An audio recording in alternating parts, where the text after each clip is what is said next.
Welcome back, my name is Carrie and today I'm taking you behind the scenes at an operation that is not like anything that I have ever seen before. So right now I'm standing in front of the M6 from Masaya Homes, but you might be able to hear in the background there's a flurry of activity. Well, that's because at this location that I'm standing at right now, they do every step of the process. I'm talking design, I'm talking there's logs over there, there's a mill here, and they've got everything right down to the furniture, all being produced right here in Managua.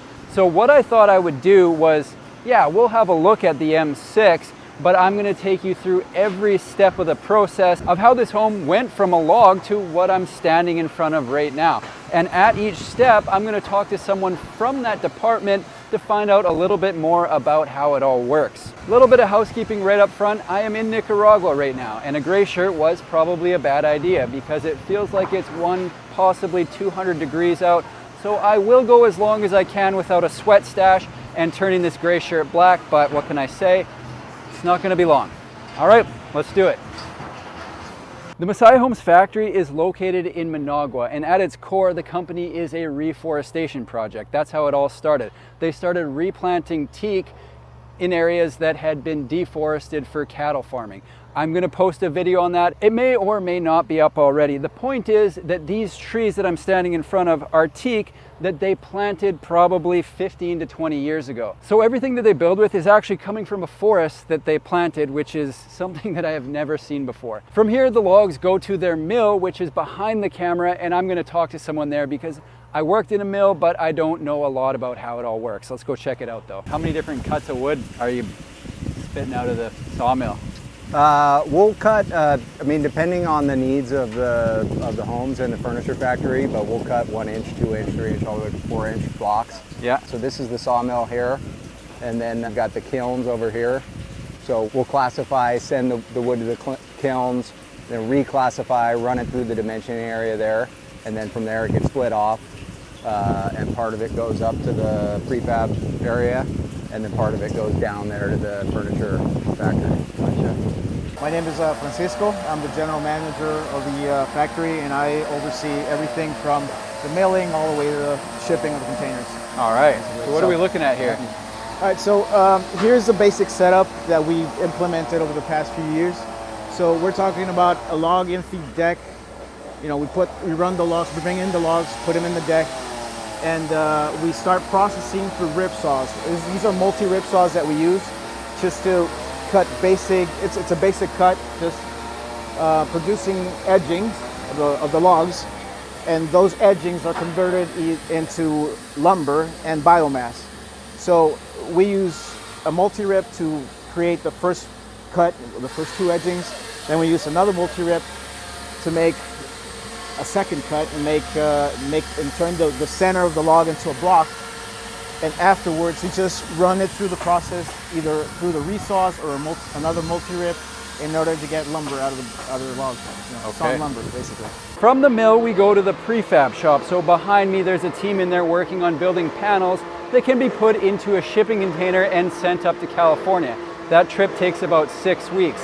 If you haven't heard of Masaya Homes and you're thinking, wait, what's he talking about? What they build is a panelized system so that it can be easily moved from here in Nicaragua up to California and other states. So they design these to fit in a 40-foot shipping container, and once it gets to the site in California, it can be put together in about a week. They don't just build the panels, fire them into a shipping container and hope it fits in California. They assemble it here first to make sure it fits. There's one just down here that's being assembled, so I can show you exactly what I'm talking about. This is an M5 that's being assembled for the very first time. It's a 1-bedroom, 1-bathroom that'll be shipped up to California in about 3 weeks. It's pretty crazy to think about that just a couple feet that way, they've got the logs, and then I can actually see the mill from here, and now I'm looking at a partially finished home. Assembling it here, is that just to make sure that you've got everything? Yeah. Like you just want to... Yeah, okay. Dry fit all the panels, check square, plumb, right. Make sure everything is built. If any minor adjustments that need to get made. Okay. But yeah, we pre-assemble it all on site before we ship it to the project. Yeah. Yeah.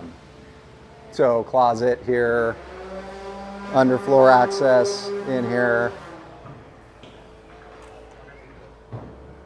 This is, we're in the bedroom here. This is the bathroom. And we cut so this is engineered teak flooring. And then we cut the subfloor for the bathroom down so that we can put our LVP flooring into the bathrooms and have a seamless transition. Nice. Dry fit all the doors, check everything. So the subfloor is teak as well. Subfloor is teak. Sweet. Every single piece of wood in this house is teak. Wow. Yeah.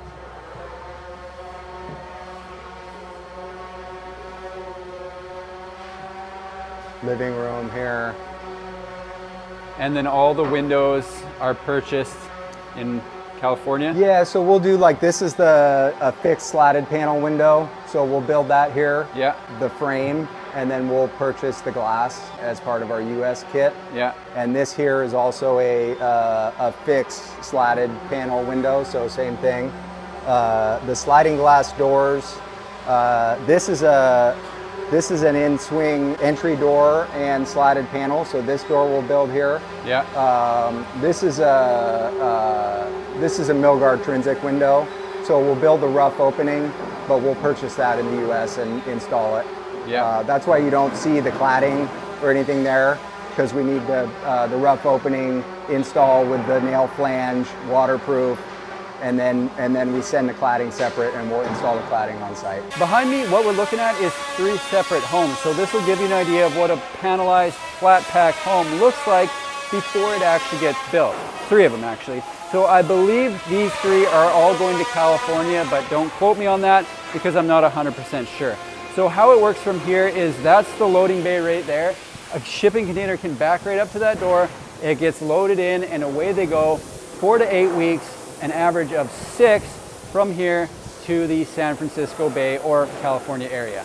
Even our decks are panelized, so we build the decks first, everything's finished, installed quickly. How long are they to put together on site right now? What's that? How long does it take to put together on site typically? It depends on the size of the unit and some of the site work on the front.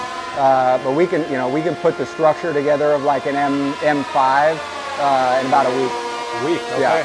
Yeah. And then there's, the interiors, we got to wire it, plumb it, put in HVAC insulation. Yeah. But everything's already pre-drilled and everything, so it goes pretty quick. Okay. Yeah, a couple months from start to finish on an M5. We've got a coating system, so everything comes with an instruction manual. And our install team has the instruction manual and knows what's what. So where's this one going? This is an M1. Okay. Yeah, it's an M1 in Berkeley. Yeah. This will ship next week. From here we go up to Corinto. So it takes about a week to get from when we load it right here. So we have our loading dock. Yeah. And then from here to get up to the port onto the boat and for the boat to leave is about a week. Okay. And then it's 4 weeks in transit. It takes about a week to get from the port in Oakland to our warehouse in Hayward. And then we unload everything there, and then we take it on smaller trucks from there out to the site. Gotcha. When we can, we'll ship it directly to the building site. If there's room for it, but we work in a lot of small backyards, residential areas. So most of the time we go to our warehouse and then we ship it or we truck it over to our construction site. Well, I think my temperature just peaked because it's starting to pour and got considerably cooler. It's kind of nice. I can't really end this video without a quick tour of the M6 that I was sitting in front of. So here we go. Now this is set up as an office, so it isn't totally residential, but it still gives you an idea of what they've got going on here. So this model has the living room. It's got a little kitchenette over there, windows galore. There's the dining room. And then on this side of the home, they've got a little bit of storage there in the form of a pantry from Masaya Co. And then here we have got the bathroom. So teak in the bathroom. There's the toilet. You got the clear story windows up there, window behind the toilet, and then sink. And then heading down this way, they've got what would be the bedroom, but it's currently set up as a conference room. So you've got a window on the side, you've got a door on the front beside a window, and then if I pan around, they've got a closet right there. So A very cool layout. It's 600 square feet. And again, every bit of teak that's in this home was grown from their very own reforestation project. Such a cool thing they got going on here. All right, I made it back to the M6, and I didn't even sweat that much. This is mostly rain, okay? Here's the thing. There's more going on here than just the prefab ADUs. They've also got an entirely different side of this business that I'm sitting on right now. I'm sitting on the other side of the business. So just over my right shoulder at what I'm going to call the Masaya Homes campus here in Managua is their furniture factory. And look around. They've got some very cool designs. So I feel like I would be doing everyone a disservice if I didn't at least touch on that as well, because not only can you buy an ADU from Masaya Homes, but you can actually get it furnished with reforested teak from a factory that's just next door. That's it for me here in Managua at the Masaya Homes Factory. I hope you enjoyed this behind the scenes look at what they're doing and how they're doing it. If you did like it, make sure to leave a comment, leave a like, because otherwise I have no idea and I just have to guess. If you like it, I'll do more of this style of video. Simple as that. So thanks for watching. See you in the next one.